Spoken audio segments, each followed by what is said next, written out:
Seguindo minha voz interior. Capítulo 2. Os pensamentos que escolhemos são as tintas que usamos para pintar a tela de nossa vida. Lembro-me bem da primeira vez em que ouvi sobre a possibilidade de modificar minha vida se me dispusesse a mudar meu modo de pensar. A ideia me pareceu muito revolucionária. Morava em Nova York e tinha descoberto a Igreja da Ciência Religiosa. É frequente as pessoas confundirem a Igreja da Ciência Religiosa, ou Ciência da Mente, fundada por Ernest Holmes, com a Igreja da Ciência Cristã, fundada por Mary Baker Eddy. Ambas refletem um novo pensamento, mas são filosofias diferentes. A ciência da mente tem ministros e praticantes que transmitem os ensinamentos da Igreja e foi deles que pela primeira vez ouvi que meus pensamentos é que moldavam meu futuro. Apesar de na época não entender exatamente o que eles queriam dizer, o conceito tocou aquilo que chamo de sininho interior, atingiu o ponto de intuição de onde sai o que se costuma chamar de voz interior. Com o passar dos anos, aprendi a confiar nas orientações dessa voz interior, porque, quando aquele sininho toca dizendo, sim, sei que é a decisão certa para mim, por mais maluca que pareça. Bem, o fato é que os novos conceitos calaram fundo em mim. Algo me dizia que o que procuravam transmitir era certo. Comecei, então, a aventura de aprender a modificar meu modo de pensar. Li muito e minha casa ficou como a de muitos de vocês, abarrotada de livros sobre elevação espiritual e autoajuda.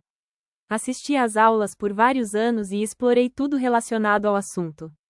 Literalmente, mergulhei na filosofia do turvo pensamento. Era a primeira vez na vida em que estudava de verdade. Até então eu não acreditava em nada. Minha mãe era católica não praticante, e meu padrasto, ateu. Eu tinha a estranha ideia de que ou os cristãos viviam fazendo penitência ou eram comidos por leões, e nenhuma das duas hipóteses me atraía. Eu me aprofundei na ciência da mente porque aquela foi a avenida que, na época, se abriu para mim, e foi nela onde me senti melhor. De início, foi bastante fácil. Captei alguns conceitos e comecei a pensar e falar de um modo um pouco diferente. Naqueles dias eu estava sempre me queixando, vivia cheia de autopiedade. Eu simplesmente adorava me atolar no sofrimento e, na verdade, não sabia que estava sempre atraindo experiências tristes para poder sentir pena de mim mesma. No entanto, pouco a pouco fui descobrindo que já não me queixava tanto. Prestei maior atenção ao que eu falava e percebi que estava sempre me criticando. Tomei a decisão de pôr um fim nisso. De início, eu fazia afirmações sem entender bem seu funcionamento. Claro que escolhi começar pelas proposições mais fáceis e logo estava obtendo bons resultados, como encontrar faróis verdes e vagas para estacionar. Então passei a pensar que eu era o máximo. Achava que sabia de tudo e tornei-me arrogante e dogmática em minhas crenças, certa de que conhecia todas as respostas. Atualmente, olhando para trás, vejo que aquele foi o modo que usei para me sentir segura nessa nova área de minha vida. Largar velhas e rígidas crenças é algo que pode ser assustador, e eu, amedrontada, procurei me agarrar a qualquer coisa que me fizesse sentir segura. Mas era apenas o começo, e eu ainda tinha um longo caminho a percorrer. E ainda tenho. Apesar de todo o meu empenho, eu continuava a enfrentar dificuldades, pois matraquear afirmações nem sempre funcionava. Eu não entendia por que e ficava me perguntando, o que estou fazendo de errado? Veja como eu, imediatamente, culpei a mim mesma. Afinal, uma de minhas antigas crenças preferidas dizia que eu não era boa o bastante. Meu professor na época, Eric Pace, falava muito em ressentimento. Aquilo não me dizia nada. Ressentimento?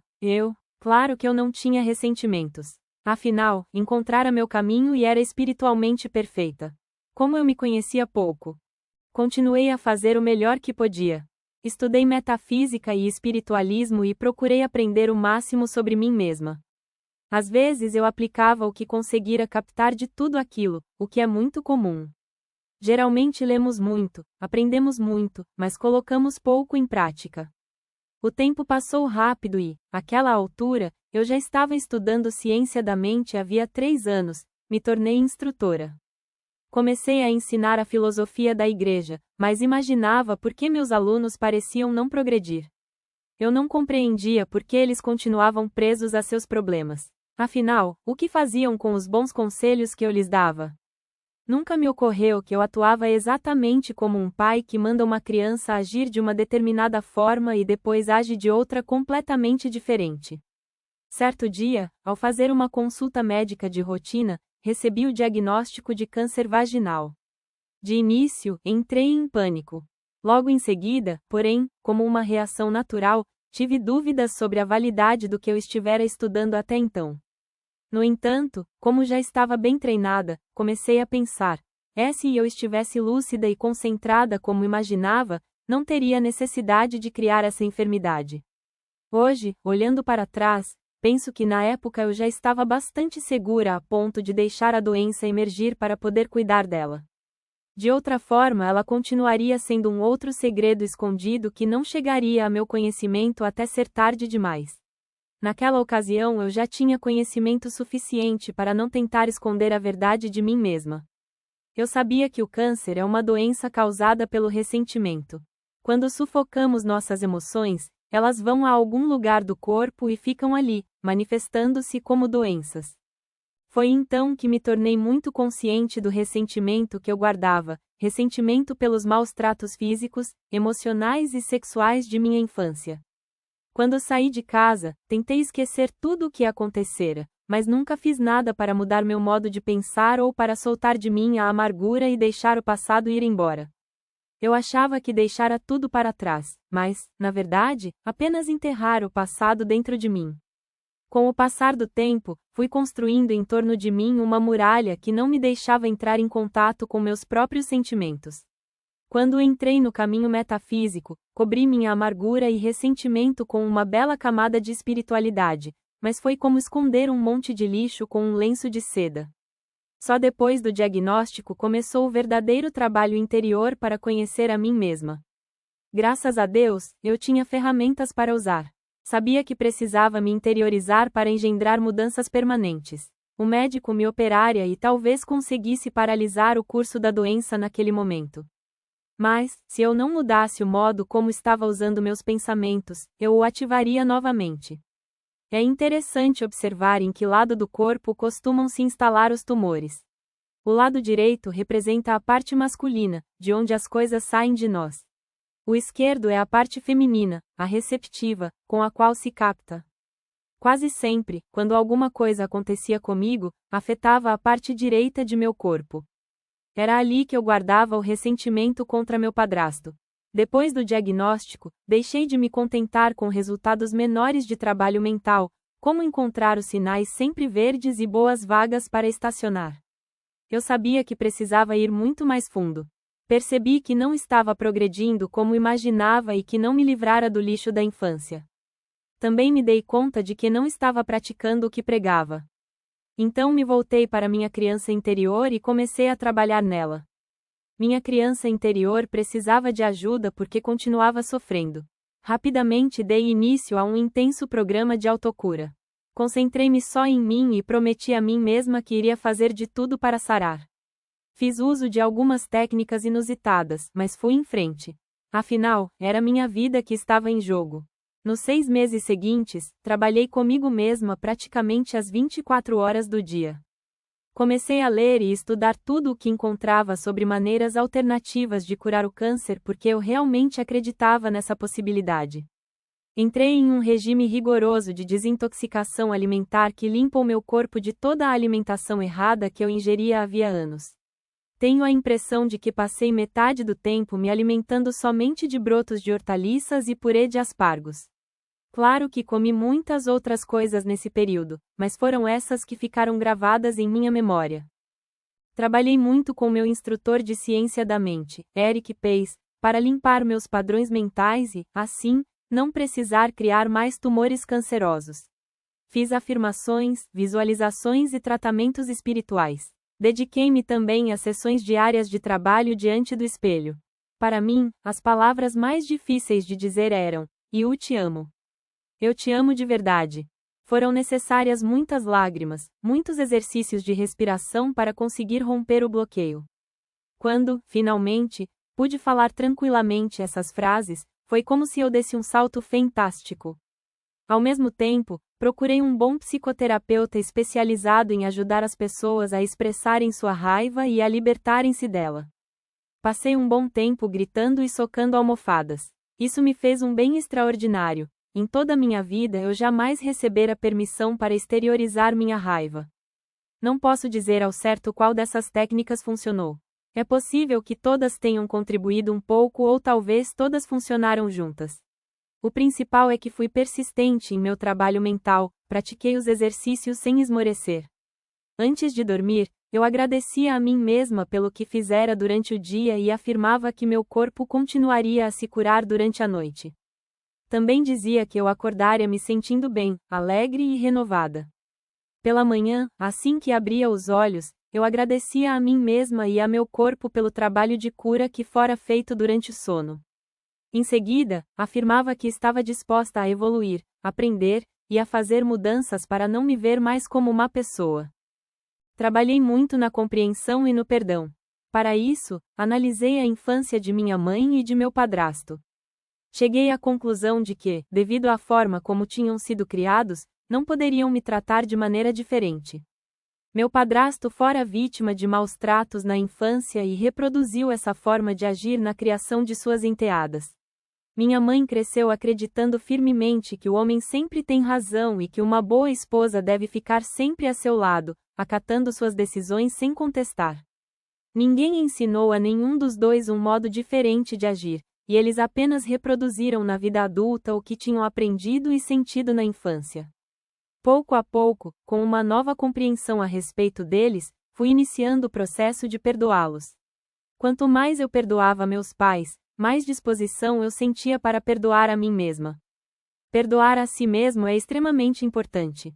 É comum alguém maltratar sua criança interior da mesma forma que foi maltratado pelos pais. O abuso continua, o que pode ser desastroso. O mais triste é o adulto que sofreu na infância por não ter tido opções para escapar dos maus tratos continuar ainda a judiar de sua criança interior. À medida que eu me perdoava, fui começando a confiar em mim mesma. Descobri que a pessoa que não confia na vida, nem nas outras pessoas, não confia em si mesma. Alguém que sabe que o eu superior cuida dele em todas as situações nunca diz: não vou me apaixonar de novo porque não quero sofrer, ou nunca mais vou deixar isto ou aquilo acontecer.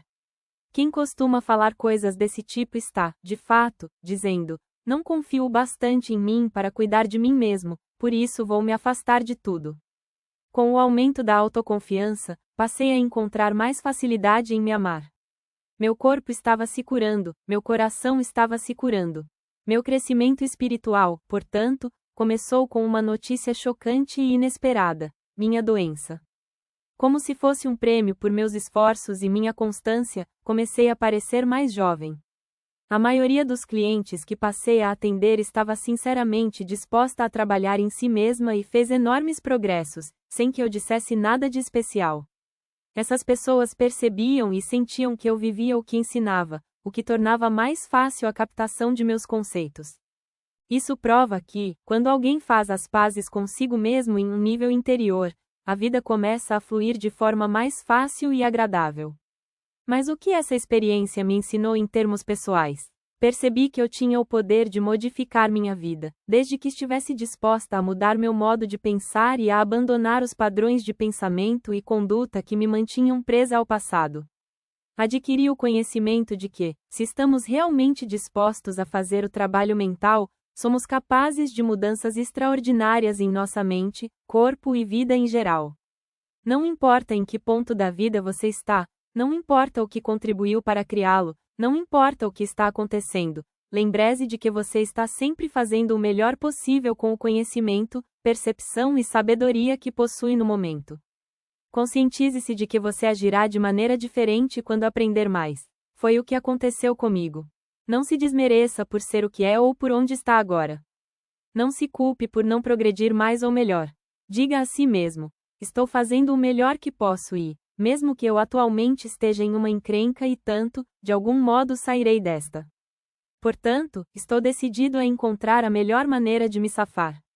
Quando você está enfrentando problemas e não faz nada além de se censurar, chamando-se de idiota e imprestável, fica empacado no mesmo lugar. Lembre-se de que você precisa principalmente de seu próprio apoio carinhoso para fazer mudanças. As técnicas que uso não são só minhas. A maioria delas aprendi na ciência da mente, que é basicamente o que ensino. Todavia, esses princípios são antiquíssimos. Se você for procurar nos antigos ensinamentos religiosos, encontrará essas mesmas mensagens. Estudei para ser ministra da Igreja da Ciência Religiosa, mas não tenho uma seita. Sou um espírito livre e procuro expressar meus ensinamentos em palavras simples que possam atingir muita gente. Quando comecei tudo isso, há mais de 20 anos, não tinha ideia de que um dia seria capaz de levar esperança e ajudar tantas pessoas como atualmente.